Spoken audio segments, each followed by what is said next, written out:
ଅହଙ୍କାରର ପରିଣାମ। ଗାଁର ନାମ ଥିଲା ଶାନ୍ତିପୁର। ସେହି ଗାଁରେ ରହୁଥିଲେ ଜଣେ ଯୁବକ ମାଧବ। ମାଧବ ପଢ଼ାରେ ଖୁବ୍ ଭଲ, କଥାବାର୍ତ୍ତାରେ ଚତୁର ଏବଂ କାମକାଜରେ ମଧ୍ୟ ଦକ୍ଷ। ସେ ଗାଁରେ ଜଣେ ମାତ୍ର ଉଚ୍ଚଶିକ୍ଷିତ ଯୁବକ ଥିଲେ। ପ୍ରଥମେ ଗାଁ ଲୋକେ ମାଧବକୁ ବହୁତ ସମ୍ମାନ ଦେଉଥିଲେ, କିନ୍ତୁ ସମ୍ମାନ ଯେତେ ବଢ଼ିଲା, ମାଧବର ମନରେ ଅହଙ୍କାର ସେତେ ବଢ଼ିଲା। ସେ ଗରିବଙ୍କୁ ଅବହେଳା କରୁଥିଲେ, ବୃଦ୍ଧମାନଙ୍କ କଥାକୁ ହସି ଉଡ଼ାଇ ଦେଉଥିଲେ।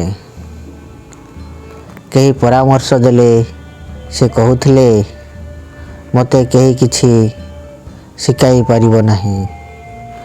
ଗାଁରେ ଥିବା ଜଣେ ବୃଦ୍ଧ ଗୁରୁଜନ ଥିଲେ ଦୀନବନ୍ଧୁ ବାବା। ସେ ଦିନେ ମାଧବକୁ କହିଲେ, ବେଟା, ଜ୍ଞାନ ଯେତେ ବଢ଼େ, ନମ୍ରତା ସେତେ ବଢ଼ିବା ଉଚିତ। ମାଧବ ହସି କହିଲା, ବାବା, ଏହି କଥା ଏବେ ପୁରୁଣା। ସମୟ ବିତିଲା। ମାଧବ ଏକ ଉଚ୍ଚ ପଦବୀରେ ଚାକିରି ପାଇଲା। ଅହଙ୍କାର ଆଉ ବଢ଼ିଗଲା। ସେ ଗାଁକୁ ଆସିଲେ ମଧ୍ୟ କାହାକୁ ଚିହ୍ନିବାକୁ ଚାହୁଁନଥିଲା। କିନ୍ତୁ ଜୀବନ ସଦା ଏକଭଳି ରହେ ନାହିଁ। ଏକ ଦିନ ତାଙ୍କ ଚାକିରିରେ ଏକ ଭୁଲ ହେଲା। ଅହଙ୍କାର ଯୋଗୁଁ ସେ କାହାର ସହାୟତା ନେଇନଥିଲେ। ଫଳରେ ସେ ଚାକିରି ହାରିଲା। ସମସ୍ତ ଆଡ଼ମ୍ବର, ସମ୍ମାନ ଏକ ମୁହୂର୍ତ୍ତରେ ହରାଇଗଲା। ଭଙ୍ଗା ମନେ ମାଧବ ଗାଁକୁ ଫେରିଲେ। ସେହି ଲୋକେ ଯାହାକୁ ସେ ଅବହେଳା କରୁଥିଲେ, ସେମାନେ ଆଜି ତାଙ୍କୁ ସହାୟତା କଲେ।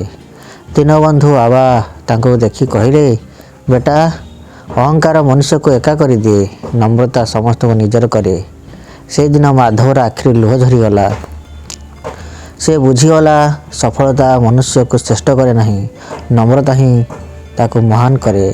ସେ ନୂଆ ଜୀବନ ଆରମ୍ଭ କଲା, ଅହଙ୍କାର ବିନା, ନମ୍ରତା ସହ। ଶିକ୍ଷା। ଅହଙ୍କାର ମନୁଷ୍ୟକୁ ଶୀଘ୍ର ଉପରକୁ ଉଠାଏ, କିନ୍ତୁ ସେଠାରୁ ଆଉ ଶୀଘ୍ର ତଳକୁ ଫେରାଇ ଦେଉଛି। ନମ୍ରତା ହେଉଛି